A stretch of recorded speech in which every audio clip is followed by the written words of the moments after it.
I had so much certainty and belief in the product because it absolutely changed my life as well. And that's the last piece too, is like I had so much certainty, and a really great technique and thing that I teach salespeople and sales managers and companies is write 100 reasons why people should buy your product and service. Because if I have 100 reasons why you need this product or service, you give me those 2 or 3 objections, quote unquote, then it's like I have 97 more reasons why. Yeah, you have plenty of answers.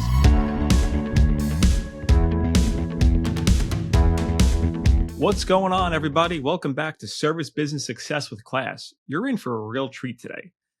Do you recall me mentioning someone who nudged me to start this podcast? Well, you guessed it. That guy's joining us today. Meet Tyler, a true wizard in the world of sales, a TEDx sensation, and the man who spins gold out of value propositions. Tyler's not just a teacher, but a mentor who has paved the way to success for countless folks. And guess what we're unwrapping today? It's the art of selling, the lifeblood of all businesses. Whether you're just kicking things off or you're an old hand looking to sharpen your skills, Tyler's insights are a treasure trove. So grab your notepad, maybe grab a cup of coffee, and get comfy. We're about to pull back the curtain on the world of sales, break down its importance, and give you the tools to excel. So buckle up. This is a ride you don't want to miss, and it all starts now right here on Service Business Success with Class.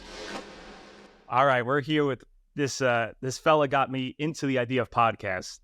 I used to think that I was pretty good at sales until I met this gentleman, and I was interested in launching a podcast to help other business owners. Man, within 30 minutes of sitting down with Tyler, I can't say good enough things about how knowledgeable he is about his own business success, how to help others, his own personal growth and achievements. It really is a testament that I'm here speaking to all of you listeners now because of this man. So kudos to you, Tyler, for even getting this podcast started. It's a little known secret that you were my first intro to this world. Sure, absolutely. Yeah, absolutely, man. I'm really excited to kind of to kick this off in the right way. I know that you weren't always the dapper, well-dressed gentleman we see before us right now. So I would love to kind of rewind the clock a little bit to the early days of Tyler. I assume you weren't, fresh out of the gate in high school, this confident, really professional person. So if you could walk us through your journey a little bit, how'd you kind of start off? Was this always your dream to be an entrepreneur, or did you follow the traditional route a little bit?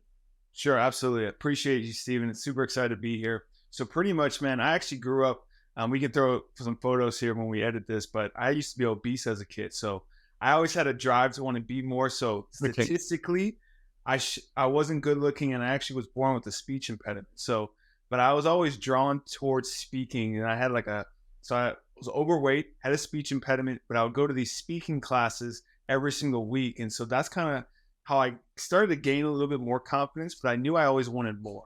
And so sports for my whole life. So I got a football behind me. I ended up playing collegiate football, and then ended up playing basketball overseas in China after college. And so sports was literally my whole entire life. And that kind of gave me the confidence and the identity to just be a part of something bigger than myself. Because as a team player, you're always looking to find ways to add value to the team. And this is all things that correlate over to business and being an entrepreneur. And then, as I kind of transitioned out of sports, there was a realization that I'm not going to be a professional. So I realized okay, what can I do to kind of take all the skill sets I learned from sports? And one of the biggest things that I want to share with the listeners is, we really want to find industries that we can put the work in, and then we get the results. And so that's what I really enjoyed about football and basketball and baseball, was the fact that I wasn't the most talented, I wasn't the most athletic, I wasn't the tallest, I wasn't the fastest, but I took pride in being the most positive person in the room and having the hardest work ethic, the best work ethic in the room. And that was something that carried over in everything that I did. And one of the best things that translated, I was looking at, okay, I want more out of my life. And I'm not really sure what I want to do, but I do want to move into business. So I asked myself 2 things. What are things that I could be doing now that, regardless of what I do in the future, with specific details that are going to pay off in the future? And those 2 things were developing my personal brand and sales, right? And so if you look at some of these interviews like Mark Cuban, like if you were to lose everything, or these millionaires and billionaires that have a lot of success, sure, they all focus on sales. Oh, I would just quit I would just get a really high paying sales job. I would have unlimited income potential. And this is what I would do to start off, gain some money, invest in some properties, and kind of grow and scale, and then continue to invest in businesses and properties until I can develop my net worth. So for me, I didn't know what I wanted to do, but I just knew that if I can learn sales, no matter what business I get into, whether I'm helping other people's businesses or helping my own business, I'm going to need to master sales. And then also my Sure. personal brand. I need to be able to represent myself in a positive way. So, could I speak on some stages? Could I get featured in certain articles? Could I dress professionally? These are all things that are going to set me up for success in the future. So when I do decide on that specific thing that I wanted, then I already had the personal brand that people could trust, and then I also could learn how to sell. And with that in mind, the company that I got into, I did a lot of different sales jobs. I did insurance, did a lot of different things, but the best sales position that's kind of relevant to this was I was in the event business. So I As worked, was I. That's yeah, funny. I worked for the largest personal development company in the world. They had like 7 locations all around the world, uh, Australia, Vietnam, like in Asia, Australia, UK, the US. And what they did was they would contract out to the biggest personal development speakers in the world. Tony Robbins, Grant Cardone, Gary Vee, Damon John, Robert Kiyosaki, Russell Brunson, like the list goes on and on. And what they would do is they would promote the event, they would sell out the event, they would contract out Tony Robbins, they would write him a fat check to come speak on stage to add value to these people. And I was the number one sales guy. And so that was No kidding. one of many sales jobs that I went to that I had the mentality, hey, I want to be number one. And again, It that's sounds like it's very intentional too. Like you had this mindset of like, I want to progress to this type of stage. Like it wasn't, you had some learning development that was going on, but it was like, I want to work on this specific asset because I think a lot of people will try to be a jack of all trades and miss out on a lot of that intentionality. sure. So it's great to see even at an early age, you had that kind of sales focus, but Yeah, please continue. Yeah. yeah, absolutely. And really what it comes down to, if I boil it down even more, it's communication, because my truest passion was speaking. And I knew that if I wanted to speak on stage, that I needed to develop a business and have the experience to then deliver a talk. I didn't want to be a speaker that just spoke on certain topics with no experience. I wanted to go out into the business world, get the scars, get the battle wounds, learn Sure. business, grow businesses. So then I had the opportunity to speak. And that's really comes down to communication, right? Communicating your story, communicating in sales, and then communicating on stage. And so with that, I was able to learn from some of the best speakers in the world. I've probably seen Tony Robbins' keynote talk probably like 15 times. And we would go to Wow. LA, Houston, Dallas, New York, Palm Beach, you name it, Nashville, all around the country, same exact talk. People would come in, not really sure what was going on, like kind of nervous, not really knowing what to expect. And then 3 to 4 hours later, he would always say 4 hours, and you would always over deliver, probably go 5 or 6 hours. And at the end of it, people were crying. People have thrown out their shoulders because they're fist pumping so hard. And it was like clockwork. This dude had it down to a science. And I just remember watching such a master at his craft. He put so much time, effort, and energy into it. Is that like, hey, I want to be like that. Meanwhile, I can actually provide for myself through sales. So that's what I was doing. I was providing for myself through sales, making money, learning from some of the best speakers all around the world while I was traveling with all these people. And then that kind of progressed into, adding more value to other companies. It's figuring out, okay, what's your offer? What do you do? How can I help you scale it? How can you help you grow it? And so that led into like a management consultant, where then after that company, after COVID hit, that business was basically non-existent because that whole business model was focused on live events, right?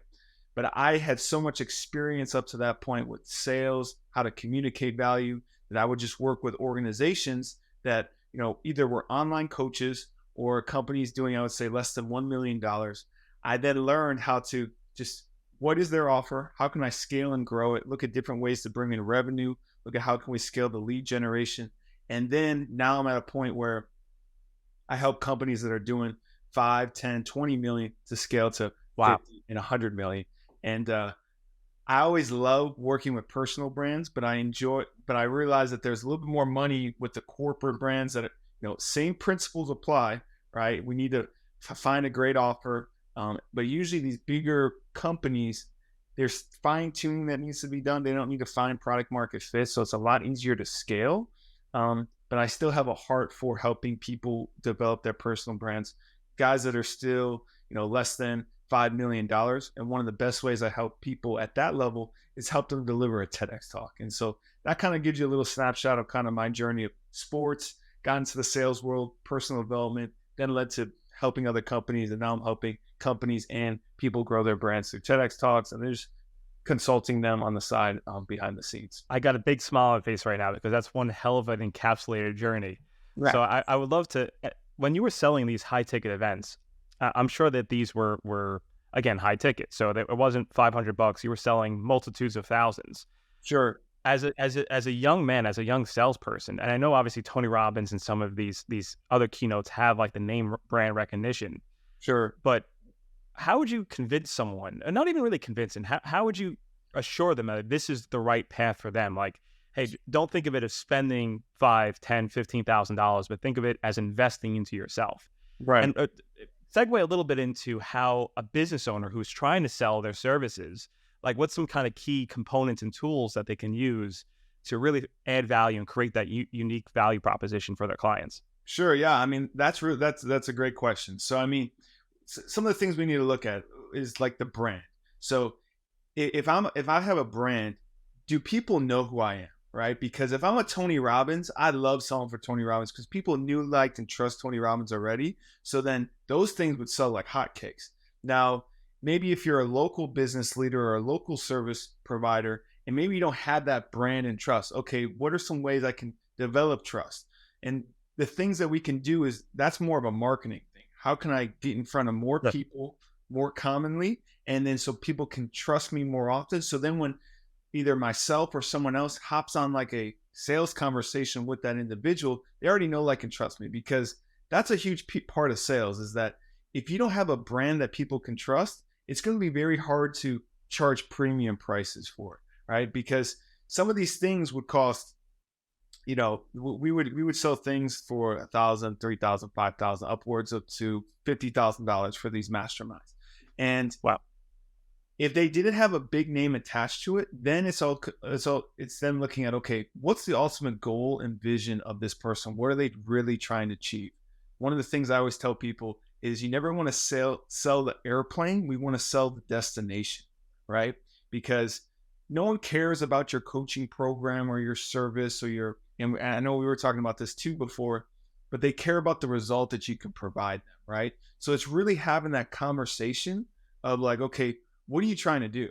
And if someone's like, hey, I want to make $10,000 a month, that's my goal. Well, okay, awesome. Why is that important to you? Like, what are you going to do with that money? Like, if you were making $10,000 a month, why would that be important? Well, I got a family. I want to buy a new house. I'm having a kid on the way. I want to expand. I want to continue to grow. Awesome. So then it's them diving deeper into like, okay, what are you currently doing right now? Do you have an opportunity to make $10,000 a month, or do you need to learn how to do it? Because at the end of the day, we either know how to achieve our goal and we just need to execute, or we just need to figure out what the plan is and what that looks like. And a lot of these people didn't know how to get to that next level. So I would just bridge the gap then with a live event or this mastermind or whatever we were selling, if it was applicable to them, and be like, it doesn't sound like you have a plan. It sounds like you're trying to figure it out. So how about you get in a room with someone who's already done it, and why don't you network with people who already have the proven roadmap because they've already done it, and get in the room, and then from there we can create a game plan so then I can hold you accountable to it, right? So now I have painted a picture for them. They know exactly where they want to go. They know that they can't get there because they don't have a specific roadmap or game plan to get there. And now I'm telling them that this is exactly what the event's going to help you to do. Sure. It's going to give you that roadmap. It's going to give you the business model, the business strategies to get to that next level. And this is why you need to be there. And at the end of the day, I always would tell people to, and I had so much certainty and belief in the product because it absolutely changed my life as well. And that's the last piece too, is like I had so much certainty, and a really great technique and thing that I teach salespeople and sales managers and companies is write 100 reasons why people should buy your product and service. Because if I have 100 reasons why you need this product or service, you give me those 2 or 3 objections, quote unquote, then it's like I have 97 more reasons why. Yeah, you have plenty of answers, right? Because I know this is going to change your life. So I also have to be in alignment with that, because if I don't really feel like if I feel like events are kind of waste of time, I don't enjoy them, I don't like them, it's going to come across on how I communicate that. So I always had a strong positive energy towards everything that I sold. I had to be completely aligned with that. And people see that and they feel that. And I knew without a shadow of doubt that if they didn't purchase, I would take it personally and be like, hey, I didn't do my job properly. I didn't communicate something clearly enough of the product and service. And that I need to, if they told me no, I would need to understand a little bit more on why they said no until they got to a point where they said yes. So it was like that relentless pursuit.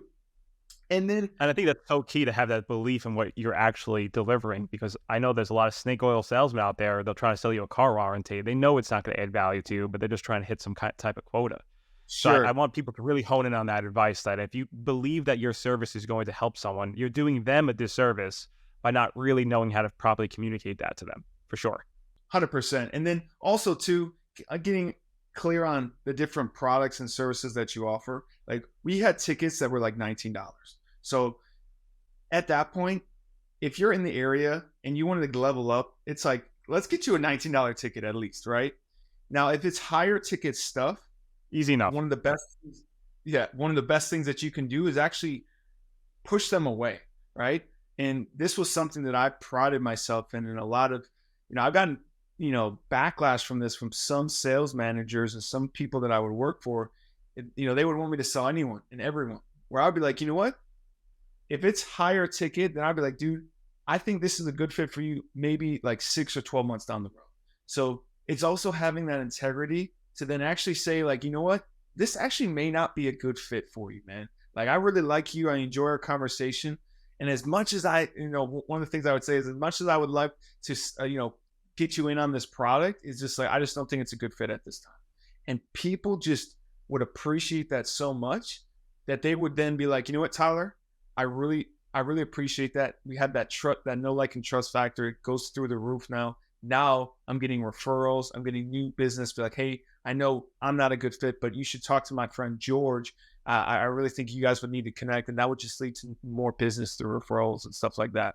That's excellent, man. So I mean, that's really sage advice. Now, COVID came. Obviously, you were rock and roll and very successful in this event industry, as was I, and it went from a certain level of income to zero overnight, essentially. And it was initially going to be 2 weeks. Don't worry about it. Everyone will get back into the groove of things. 2 weeks turned into 2 months. 2 months turned into almost 2 years. So at that point, you're essentially unemployed, so to speak. So Sure. did you already have a side, like your side business of your personal brand, or is this something, a new conception that you're like, hey, I need to hit the ground running and I want to launch this with the best intentions, take the decade of experience of selling these items and these high ticket events and apply it to my own personal life? Yeah, great question. Yeah, so for me, and like for people listening, in business, you have to prepare for the future as well, right? Because with COVID, there's certain things like no one could tell you that we're going to go into a pandemic, but it Right. was divine intervention, and I believe in Jesus, and he's guided me through every step of the way up until this point. But actually, it was about a month or two before COVID. This company, they actually, I was doing $20,000, $30,000, $40,000 commission months. And it was one of the month or two leading up to that COVID, where the company basically said, hey, we're going to furlough. We're not going to be in business. We can't afford we can't afford paying people. Is that they actually cut my commission. They said, hey, we pay you I think it was like every Tuesday of the month, like the first Tuesday of the month. They're saying, hey, actually, instead of paying you the full amount, we're going to only pay you half. Right. So for me, Wow. I was like, wow, that's a huge red flag already. So I was already preparing my next move at that point.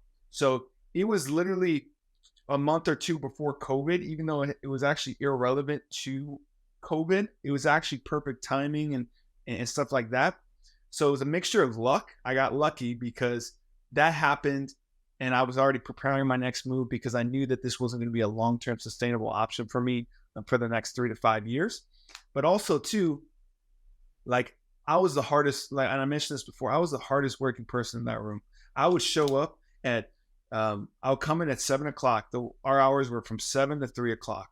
And I would show up. People would be getting coffee and would finally start hitting the phones at like 8 o'clock. I would get in at like 6:30, 6:45. I would do my morning routine. I already got my coffee, everything. I was hitting the phones at 7 o'clock. I already had an hour and a half on everyone in that business. And then also too, I would stay certain days till about 6, 7, 8 o'clock, right? And Oh, so wow. I put in that energy and that time. So like I just built so much trust around everyone because if you've ever played sports or former military, like you want those guys next to you in the trenches with you. You want the people that are willing to put in the work. Absolutely. So at that point, I had I built such a reputation for myself that then when that did happen, they just referred me out. So one thing I do want to share with the listeners today is that regardless of whether you're in a 9 to 5, you have a business, and you may not be where you want to be, but take pride in everything that you do. Like I even remember before I got into sales, I was washing cars. I knew I just wanted to wash the cars as best as I possibly could, right? Because Best advice, man. If you're gonna sweep floors, to be the best street sweeper around. That's it. you take pride in it, man. Because what happens is you start to gain momentum, you start to gain confidence in yourself, and other people start to realize, and then that slowly stacks and builds momentum on itself. And at that point, that's when I got referred out to. I don't know if you're familiar with the movie The Secret. I am. One of the guys in there, John Assaraf. I'm not sure if you're familiar with him. He was the guy that he had a vision board. He had his dream home, and his kid opened up the box and was like, "Hey, what's this, Daddy?" And he brings it out as his vision board, and he's like, "Son, that's the house that we're currently in, right?" And he forgot about this box. It was like put away. So John Assaraf got connected with him. They referred me out to him, so I started selling for him during that period. And then also some other online marketers. There's another guy, kind of controversial, but Ty Lopez. People loved him or hated him, but Oh, I know. Yeah, I hear about a garage. Yeah, yeah, the exactly. classic So video. Right, right. he actually partnered with another guy, and so he was one of the guys that the company reached out to and paid and stuff like that. So I got connected with another guy named Rudy Moyer, and just started selling for them, and it was all remote. And this was really cool for me because I was doing this in the office. I was making sales for the event company in the office. I got referred out to two of those organizations. And keep in mind, I was commission only sales people, commission only Sure. salesperson at the time for these companies. And people would hit me up, like my brother. I remember, like, I was going through this transition. I was in California, and then I moved back to Cleveland, and my brother was saying, he's like, "Dude, you're literally working for free, because if I made 100 calls and I didn't make a sale, I wouldn't have gotten paid," right? So it's like also that mentality which then translated into becoming a business owner now, is that you're going to put in time, effort, and energy today, and you may not see the rewards today, right? You may not see those fruits, those Absolutely. labors immediately. And so, it just kind of, for me, COVID actually, I had some of my best months, at that stage in my career. I just continued to scale and grow because I was actually able to get linked up with the right business partners who were able to generate a lot of leads for me. I had the sales ability, and preparation met the opportunity, and it just exploded, and I did really well, and I became the number one sales guy for those organizations during my time there. And that really allowed me to continue to build the capital in my bank account, and to continue to invest in myself and stuff like that. So that was kind of the transition out of it. But for me, saw the red flags coming. I took pride in everything that I did. I worked hard, and then as I got transitioned to a different opportunity, all that hard work, all that preparation prepared me for that moment. So then I actually continued to grow and scale, even though I did lose that opportunity and I got into new ones. So I actually had some of my best months those first 3 to 4 months. And then I moved down to sunny Nope. Florida within like Yeah, no kidding, man. Now, when did you actually start building your own personal brand, though, where you kind of moved away from selling for others? Because I know now we're going to lead into a little bit of this TEDx stuff. Looks like you're really rocking on your own personal journey now. And I assume you're a sole entrepreneur. You might have some support staff, some other subcontractors working for you, but for the Yeah. most part, you looks like you're on your own and doing your own thing, which is amazing to say. Yeah, absolutely, man. So, uh, you know, the transition. So that's a great question. How long I've been working on my personal brand? I would say, I've been in the online marketing space for the last 9 years. So it's taken me about 9 years to really develop my own offer, represent myself, to really learn the ups and downs of business, understand the internet marketing space. So it took me about 9 years. And one of the things that I did with the money that I made through sales is a lot of people would have bought nice cars, nice house, Sure. uh, Some jewelry. Yeah. right? What I did was like, okay, I have this passion for speaking. So I was continuing to fuel that. I actually did some speaking engagements because as I was around the industry, I actually got invited to come speak at an event. It was a HubSpot organized event in San Diego. Then private masterminds that these guys would pay 10, 15, $25,000 to be there. They invited me to be the keynote speaker. So then my speaking career was slowly blossoming as well while I'm in sales because the speaking's great, but with the speaking industry, you need to have your own offer to really make money in the industry. You make money through signups and people buying tickets and Sure. stuff, but you really need to have your own offer. But again, I didn't have one at that point. So I just did it because I loved it and I wanted to pour back and give a lot of value to people. So then with that money that I made through sales, I poured it into building my own events. So the first event I had was it was in Miami, and I was just like, hey, I want to have supermodels, and I want to have speakers on this boat, right? And that was my vision. We ended up having the event, which was actually the first live event all on a boat because I've been to a lot of events where a boat aspect was like a networking aspect, maybe on Friday or Sure. Sunday night, but the whole event was on the boat. So there's a lot of risk. It would have rained, the technology would have failed. Like Oh yeah. there's a lot of risk that I took, but I was young. I said, okay, let's do it. And comes out that event. It's one thing to go speak at an event. It's one thing to work an event, and it's one thing to go to an event. But it's another whole other level to actually throw your own events.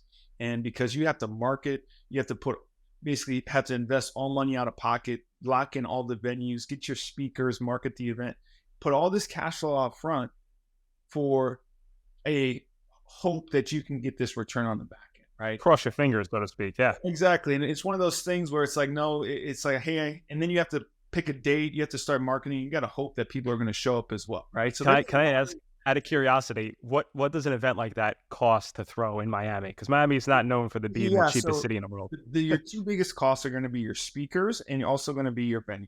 So depending on where you want to have your venue, this boat that we've got, I think it was like $20,000 to $25,000 for the day, right? And then you have your speakers. So luckily, I was able to build a network that, if you do want to have big name speakers, what we did at the live event business is that they would write Tony Robbins. He was on contract. They would write him like $300,000, $400,000, $500,000 checks, right? Wow. That's if you want to have Tony Robbins. And Tony Robbins was one of the best speakers in the world, but he could demand that because he would also drive ticket sales as well. So those Sure. are the two expenses you're looking at. So if you have, let's say Tony Robbins is my boy, I'm super well connected with him, then I could have him speak at my event for free. That's obviously going to bring my event down. Obviously, he's still probably going to charge a premium for that. I don't think I'm sure. Yeah. a lot of people that can do that, right? But those are your two expenses. But what's crazy is I met my wife at that event. So she was actually the MC for the event. Wow. We met that Friday. We got married that Monday. So for Talk about divine intervention, huh? yeah, it was another divine intervention, and the Lord continued to be. It was this process of Him continuing to guide me. But I had that event. We had another event in Vegas. After that, with the Vegas event, we did like our VIP member shot machine guns out of a helicopter, and this 40-year-old So man, cool. he was like, "Dude, I've never shot a gun and I've never rode a helicopter. I get to do both today." So I was like, I'm just providing this experience. And I was just so blessed to hold that space for these people, just to network and, give a lot of value. And then the third one was in Miami. We actually had Damon John as the keynote. So this was a full circle moment where he like awarded me the presidential ambassador of global entrepreneurship. This was just an honor that he was one of the awards he gives to a select few entrepreneurs. Got to hire him for my event, and Okay.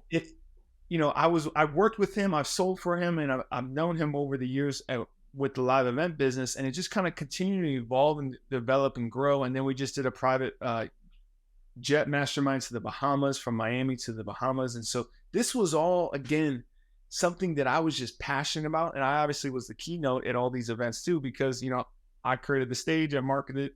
Yeah, of course. You're setting up yourself your own stage. Yeah. For sure. So, and obviously there were other people involved with, like, I had some investors and supporters as well, but, it was really a vision that I had, that I was able to surround myself with the right people, and they were able to come in and help me to deliver that. And then from there, the last thing was I finally was able to deliver my TEDx talk. And out of all the things that I've done, the TEDx talk was one of the most transformative experiences in my life, and specifically as a business owner as well. Because with that, I had this goal for about 2 to 3 years. I had be a TEDx speaker. I had it on my vision board. I even hired an agency, paid them about $8,000 to get me on this stage. They were going to get me placed. They're going to help me deliver the talk. They were going to do it all. It took them about 14 months for them to tell me that they're unable to deliver. They didn't provide me a refund, and it was just an awful experience. And I was like, Lord, why am I going through this? Why is this happening? This is so awful. Like, I thought like things were going to be smooth and stuff like that, but this was something that I do not wish anyone to ever go through again, like what I did. So basically what I did was like, okay, let me just learn this myself. Let me get placed for myself.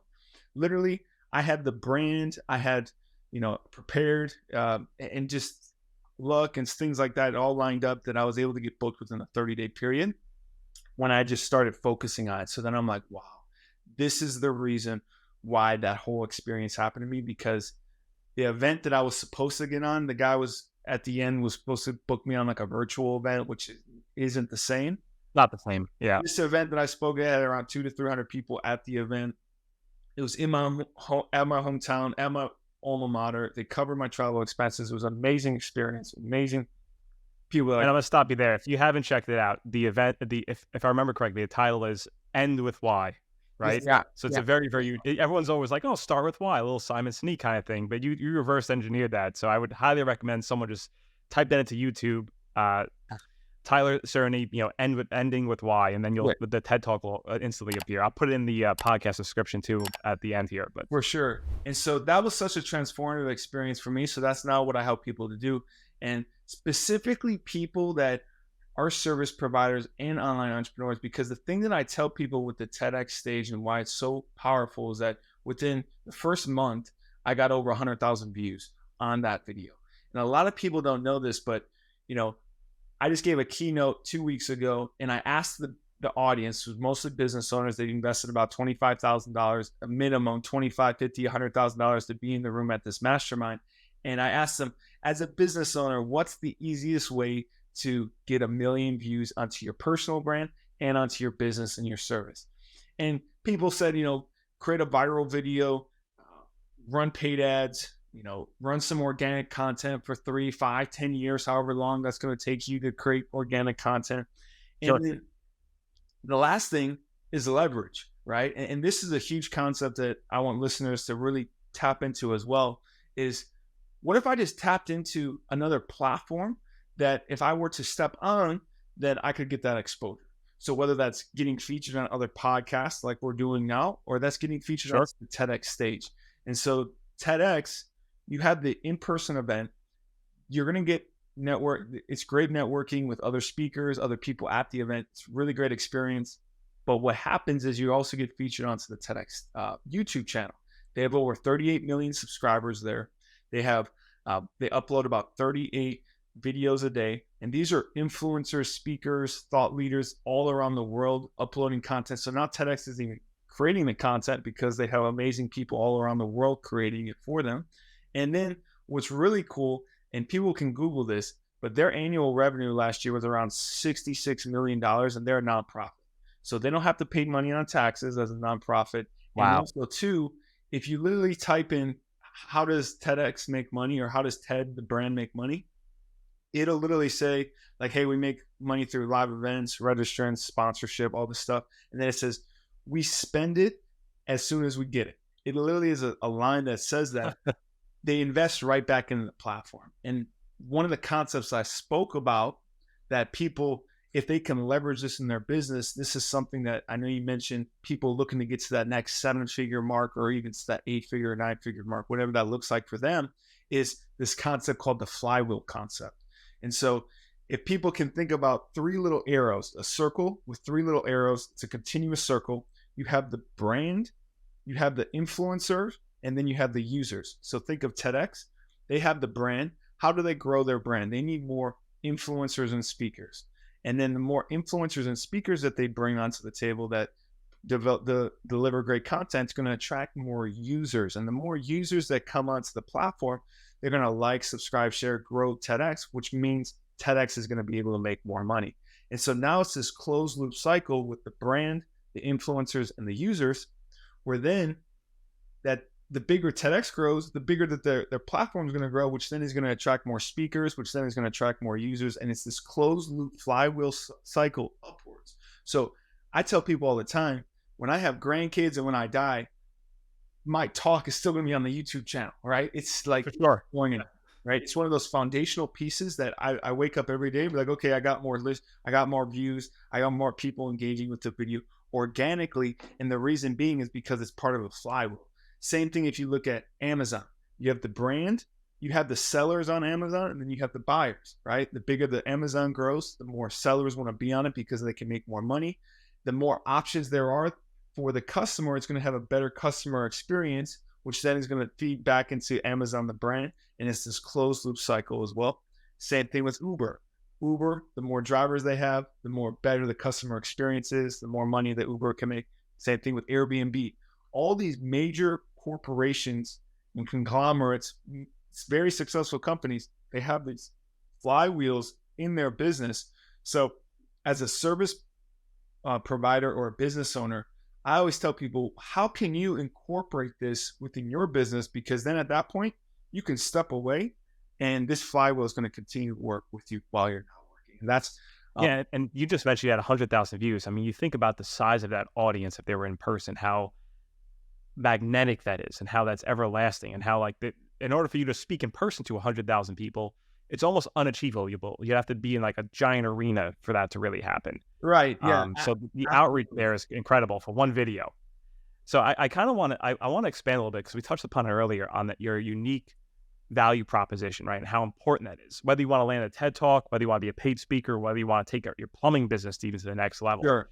How do you work with your clients on developing that? And to me, this is probably the most important part of any business, Sure. is really knowing your value add. Right. So can you walk us through a little bit of the behind the scenes tactical steps that advice and practical advice that you would give to business owners on this? Yeah, absolutely. Yeah. The unique selling proposition, that's why people will buy your service, right? And this is very important in sales as well. If you want to have a successful organization, you want to be good at sales, you really need to look at the offer that you provide. Is that solo book behind you right there, 100 million offers. There you go. Mr. Hormozi goes into the offer. Like, the offer is so important.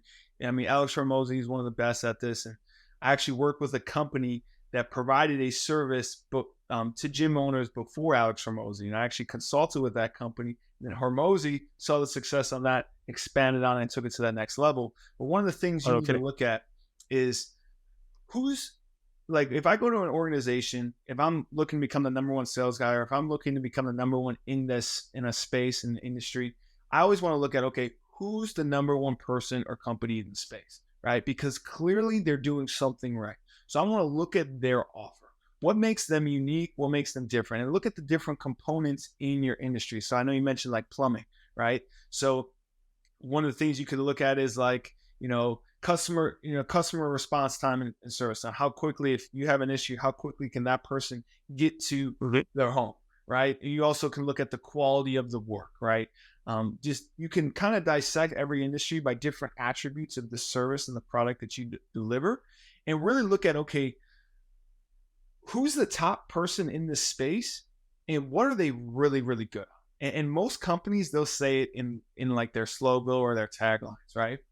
But this is also an opportunity to also find out kind of where you can maybe double down on things that they're not so good. Maybe a plumbing company in the area is really good at service. Maybe you hire them once, you don't need them for another 3 to 6 years, whatever the case may be. But maybe it takes, 3 to 5 hours to get to your home, right? So now I can be the person, be like, hey, we're going to be in your home within the next 30 minutes, right? And we're going to pride ourselves with that. And that's exactly what Domino Pizza did, right? They looked at the business model, because if you look at Domino Pizza, their pizza's not that good, right? It kind of, right? No shade to Domino, but it's very true. Yeah, it's not like it's like the world renowned Italian pizzeria Right, of the world. exactly. Especially when you have good Italian pizza, go to New York. I'm a New York guy, man. You forget about it. Yeah, exactly. Different story. But they specialize in like, hey, we can get it to you within this time period. So that's one of the things to look at, it is looking at who's the best in the industry. How can I make my service the same, if not better? And then look at, okay, where are they maybe lacking and how can I double down on that? And that's the same thing with, I know this one guy, he offers like gym, like he has his own gym, personal training services. He literally looked at, what is it? Planet Fitness, the $14 a month subscription, right? It's very cheap. They don't want you to come in because it's so cheap and you're not. They wouldn't even be able to handle it. If everyone came in, the gym would be saturated. Exactly. They couldn't handle it. Well. I know this guy. He's like, okay, we're gonna flip it, right? Instead of charging lease and getting a bunch of users, let's charge a lot of money and offer a lot of services. Well, Planet Fitness, they don't offer a sauna, right? So let's offer that. They don't offer cryotherapy. Let's offer that. They don't offer this, and this, and let's charge the premium product too. So, it's looking at, okay, the easiest way is to look at the best in the industry, figure out how you can do that same and make it just a tad better. And in the online marketing world, you see this a lot too. So it's like, how to get placed on a TEDx talk in 90 days. I can say how to get placed on a TEDx talk in 30 days, right? Guarantee. And then I could also make it even better and say, hey, how to get placed on a TEDx talk within 30 days with a guaranteed 1 million views as well, right? So now I'll just take an offer that's a compelling offer and add to it and make it a little bit sexier. And then also too, get clear with who your customer is, because I had a keynote too. I spoke at the HubSpot organized event, and one of the things I talked about was motivate, like a value profiles, value-based selling, understanding what motivates your buyer to purchase yours. Because Planet Fitness has a whole different customer profile than eSporter, right? Or what is it? Equinox. I'm thinking of Equinox. Equinox, right? That's super high-end luxury, right? Exactly. So it's then getting clear with, okay, their customer, they value different things, right? The Planet Fitness customer, maybe they value price.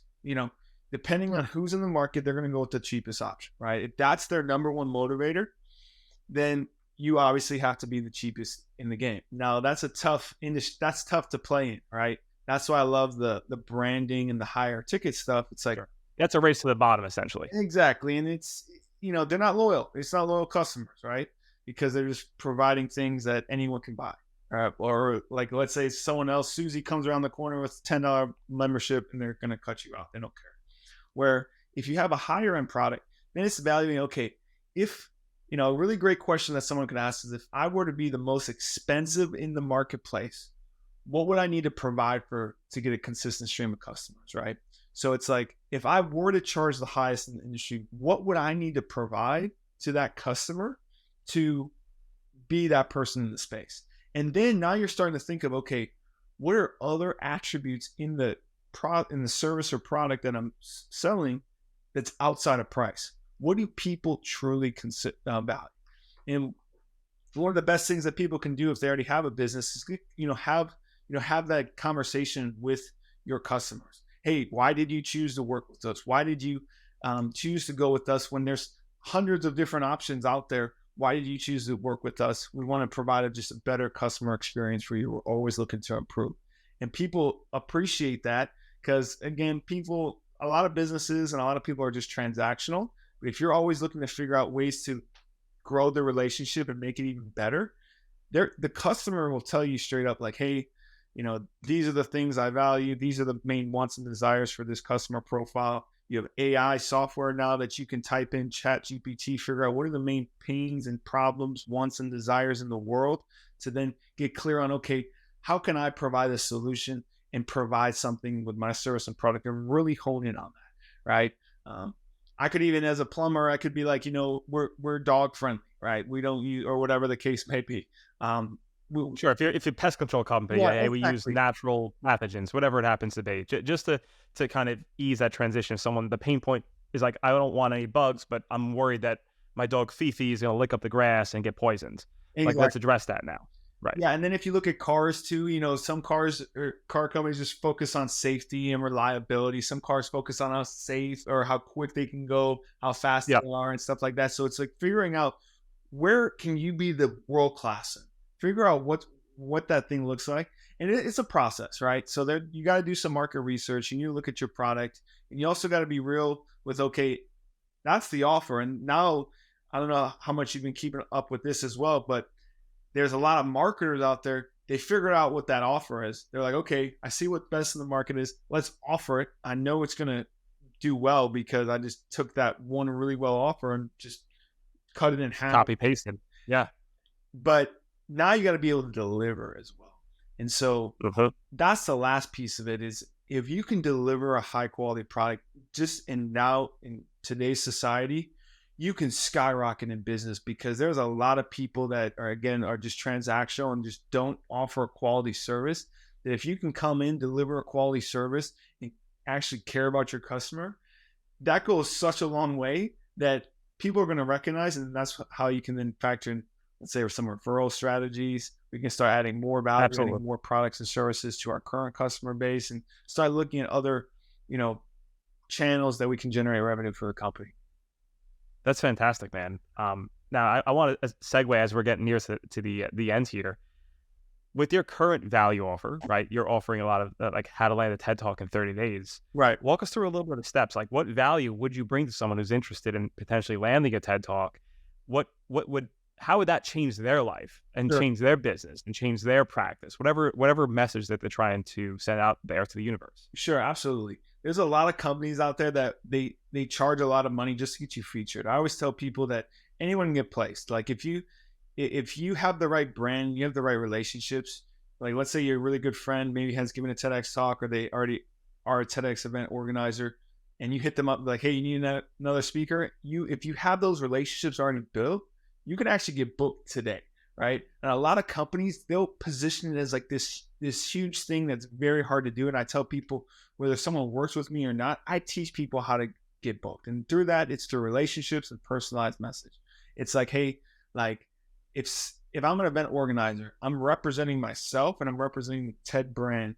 So I'm conscious of the people that I'm bringing on stage, right? So I'm actually kind of nervous a little bit to ensure that if I bring someone on, that you're going to represent my brand well. So also know that people are always looking for good speakers, right? And so that's the first aspect of it, is like, okay, what can we do with maybe your brand and your online presence to make you a little bit more attractive, so people do select you? Because a lot of these event organizers, they get around hundreds of applications depending on the event and stuff like that.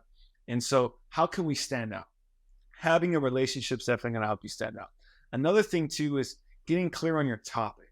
So getting placed is one thing, but getting clear on what you're going to talk about and then delivering the topic is also going to be extremely important. So a lot of clients, I have this guy, he's here in Madeira Beach, right outside of Clearwater Beach in St. Pete.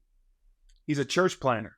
I mean, this guy he used to be in a gang. He's now, he's now one of the top church planners in Florida. Like, this guy does so many different things. He's like in real estate. And so I talked to him for, like, this guy's one of those guys, you talk for 60 minutes. He could talk, has around 5 or 10 different TEDx talks. And so that's another thing that commonly comes up too. It's like, what do I talk about? Right. And one of the things I tell people is, if you had 24 hours left to live, what would be that message that you would have wanted to share with your family, your friends, and the people that you care about in the world? Right. Because that message is usually going to be heartfelt. It's something that connects with people. It's not going to be really about like, business, sales, unique selling Yeah. propositions, right? It's like that heartfelt message that you want to share with the world, because at that point, that's what I help people develop, is that idea, because this will correlate into whether you're going to get booked. And it's also going to correlate into how many views that you get. And again, people aren't thinking about this. They're just trying to get placed. Again, they're thinking, one or two moves ahead. I try to think 5 or 7 moves ahead. So with this, then, if you have a compelling talk and a compelling title, that's what the event organizers want to know. Who are you and what's the idea that you want to share? So I help them develop that. And then I have relationships built around the country that I can then get them booked on. And I know what event organizers want, because they know when it comes with working with me that I can represent that client so they can get them booked. So now that we're booked, now we have to actually practice the talk. And this is what I love about Toastmasters. yeah, Yeah. this is what I love about TEDx and, in this space, is because there's a lot of PR companies, and I used to do some things in the PR, and I used to sell some PR stuff, is that, people can pay for full, online article features and things like that. But someone that wants to get on the TEDx stage, they can invest in themselves in getting on the TEDx stage, but at the end of the day, they have to be the ones that deliver the talk, right? There's no hiding behind a screen, and not anyone with a pulse and a credit card can do this. This is someone that's called with a mission and with the right guidance can deliver a powerful talk, because this is leading up to the actual talk. TEDx has guidelines. So if I don't develop my talk properly, I could go through this whole process, get booked, practice my talk, and then get featured on the stage. And then what happens is they'll actually send your talk to the TED headquarters and they review it, because they have guidelines. You can't spam, you can't do self-promotion. They kind of want you to stray away from religion. There's certain guidelines. There's a way to do it. And if you don't follow those guidelines, I've seen it happen. People will get to the end, their talk doesn't get featured on the YouTube channel. So that's one thing. I make sure they're within those guidelines. Also, too, I give them unlimited speaker reviews. So again, I've had a lot of speaking experience. I look at your tonality. I look at your tempo. I look at your body language. I'm looking at all these things. So when you do deliver a talk, it's on point, right? It's professional, because again, this talk's going to be out there for a really long time, probably till the day you die. Oh, sure. So I want that person to represent their brand properly. I want them to be able to communicate properly. And if you deliver a powerful presentation, then you're going to get new business from other speakers, the people that are in the audience, and then ultimately from the people that listen to it virtually. Because now, how did your TED Talk change your life? Like, what have you seen? I know it's been released only for a few weeks now, but what have you seen so far? Yeah. And so through that, I mean, the people that I've been able to connect with, because when you deliver a good TEDx talk, what happens is people will come up to you and be like, Tyler, I love that message. It was extremely powerful. And then it's like, so what do you do for business, right? They don't know what you do at that point. They just know that they like you. I had someone come up to me and say, Tyler, I don't know what it is that you do, but I know I'm going to do business with you. And so it's just a powerful connector, and it's a door opener. So the last thing to say with that, to kind of wrap this up on this topic, is that I help them deliver the talk, create their talk, because then that helps them market their talk, which is the last piece, is that I will guarantee 1 million views by helping them craft a talk that's engaging, has a compelling title, and I'll even help them market it and leverage it, because at the end, the YouTube algorithm looks at their click-through rate and their watch time. So click-through rate is going to be based off of your title. It needs to be compelling. It needs to be unique. And then also, too, your watch time is going to be based on how you present, right? So if someone clicks on the talk and it's just, boring, you don't have an engaging opener, like you said, I started with, hey, instead of starting with our why, we should end with why. That was kind of my opener. Now people are like, wait, what is this guy talking about? Like, now they're kind of intrigued. Now they want to watch it a little bit more.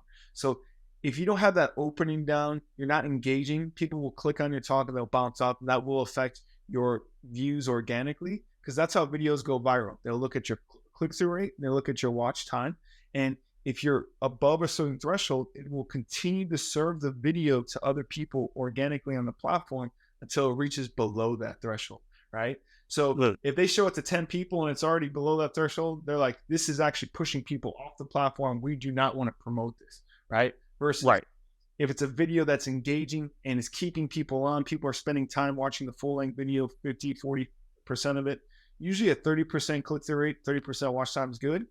That's going to just lead to new business. And then at that point, I also coach clients on how to leverage it for their business and also how to be able to monetize it as well.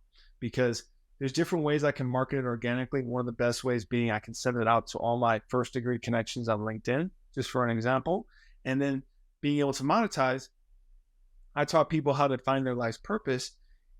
I then can transition into creating a service or a product out of it, which is delivering a TEDx talk. This is the route that I took, right? So now it's like, hey, I can help you find your purpose, help you deliver a very powerful message through the TEDx platform. And then, I'm actually publishing a book within the next 2 to 4 weeks here. And so from there, now I can post that in the comments. So now I have other streams of revenue coming into the talk as well. And so now it's being creative with, okay, now that we delivered the talk, it's getting exposure, it's getting traction. What's that next step? How can I leverage it and to create more revenue for my business, whether I'm a service-based business. I have this guy that's a landscaper that I'm going to be working with to get him on the TEDx stage because he understands the more exposure I give to my brand, the more opportunities it's going to bring me. And it's just a conversation starter. And, it allows me to get featured on more podcasts. It allows me to get featured on more stages. People can see how I present. And it's just a polished talk that you can now send as an example. It just starts to open up a lot of doors. And that's exactly what that did for me. More keynote presentations, more podcast invitations, and more revenue as well. I have to say, man, out of all the podcasts I've listened to and the people I've interviewed, you definitely have the gift of communication. It kind of flows naturally out of you, man. It's like that's your gift, I would say, is your communication skills for sure. Yeah, and I know we'll that. Yeah, I was just gonna say, and we all have that gift, right? So it's just getting clear with what that gift that you really want to hone in and develop. Because, like I said, man, I was obese and I had a speech impediment. So one of the two things that, like I mentioned before, you can focus on your work ethic and you can focus on your attitude. If you're just positive every single day and you tell yourself, hey, I'm going to be the hardest worker in the room, you can put that towards a skills on any type of skill set. And then the last piece is what fires you up, what do you like? And if you get motivated, the more you do something and it's not taking energy away from you. I'm not talking about doing things that that's it. That's the then you really focus on that, right? The things that drive you. And obviously, do what you can. Like, what can I do today to become a better communicator? What can I do today to become a better speaker? Because like I said, it took me about 9 years of online marketing experiences to get to this point, right? So it does take time, does develop. But your hard work, the quote I like is your hard work in private is going to get recognized and rewarded based off the work that you do with the public, right? And so, very true, man. So I asked this question to everyone I interview. If you had to rewind the clock back to a 21-year-old, 25-year-old Tyler, what advice would you give to that person, and would you do anything differently now? Because for me personally, I would have invested heavily into coaching as a young man and go into masterminds to really learn about the business from those greater than me. Because as a young person, I always thought that I was the smartest one in the room, which is a horrific mentality to have. You want to walk into it like an open slate. So what advice would you give to a young Tyler? Oh, that's a great question, man. I mean, I'll boil it down to three things. Number one, I would have played one sport. I was a 3-sport athlete. I played football, basketball, baseball. And the big takeaway with that is I was kind of spread out my talents around versus just focusing on one. If I would have just focused on one, I could have took those 2 off seasons that I was in season. I could have focused on developing and becoming a better player and see where that would have went. And God knows where that would have took me. Sure. Probably still, I'm not sure where I would have went. Probably I'd still end up in business. Number 2 is I would have started earlier, man. Like, if I'm looking back at, I see some of these kids on the street selling lemonade, and there's an advantage about being the youngest person in the room. People want to support you and help you when you're the youngest person in the room. And one of the things that I wish I would have done in high school and even before that too, is just literally who's the most successful person in your network or in your family's network that you know of that you literally just go work for them for free, right? If you go up to someone and say, hey, I want to work for you for free just so I can learn the business, regardless of what that business is, you're going to start to gain traction on understanding business. You're going to start developing relationships that are going to last you for a lifetime. Because I started doing that when I was towards the end of high school. That's how I kind of got my first job. Is I just was like, hey, my best friend and his dad, I knew he worked downtown Cleveland. I was like, hey, dude, I don't know what you do, but let me do it. Let me work with you, because that's how you're going to develop relationships. So would have started even earlier. And then the third thing is, do things that propel you forward, man. Because the last thing I'll mention is someone coming from Cleveland. We play sports and we party. That's what we did. Those things that we didn't, it may feel good in the moment at the time as a younger adult, but those things don't lead you anywhere. So one of the things that you can really ask yourselves, anyone listening, is like, if I continue this action over, let's say, the next 5 to 10 years, and I compound it over and over and over and over again with my purchasing habits, with my lifestyle behaviors, where is this going to get me in the next 10 years? Because if I pick up a donut today and eat it, I'm not going to gain 30 pounds. But if I eat a donut today, then eat it every other day, and then eat one every day, and then eat one for the next 3 to 5 years, then I want to gain 30, 50 pounds, whatever the case may be. So I would also be a little bit more conscious of that as well. Of like, okay, the decisions that I make, if I were to continue to do this for the next 3, 5, and 10 years, where's this going to lead me? Because I didn't decide on that on certain things, right? And so for me, it took me a while to realize, but it's like, it just takes life and energy out of you when you kind of do things that don't move you towards your goals. And if you just concentrated your time, energy, and focus on the certain things that actually move you towards your goals and add life into you, then it could have been a different equation too. And again, it's part of life. People have to experience it. They need to know. I'm a guy that's like, okay, if you tell me to do something, that's great, but I need to understand why. And so Sure. That's another thing just for people to be aware of as well. So I would say those 3 things. Play one sport. I would play one sport. Probably party a little bit less. And then, the next one was Work with someone for free. Yeah. Yep. Just another business owner. So those Awesome, man. that would be the advice. Tyler, this conversation has been a blessing. You are a man of your word. You're an excellent person. I hope to share the stage with you one day. Sure. I know we'll do business together. So this is fantastic. I know that some of our listeners have taken some really great advice here. So thank you again. Bless you and your wife and your family. And I'll see you soon, man. Yeah, absolutely. Thank you again. And if anyone wants to yeah, please plug away. Where can they find out more information? Yeah, I was gonna say too, if anyone wants to land a TEDx talk, I have a free training on how to land a TEDx talk on my Instagram, Tyler Cerny, so people can learn a little bit more. We'll have a link there also too.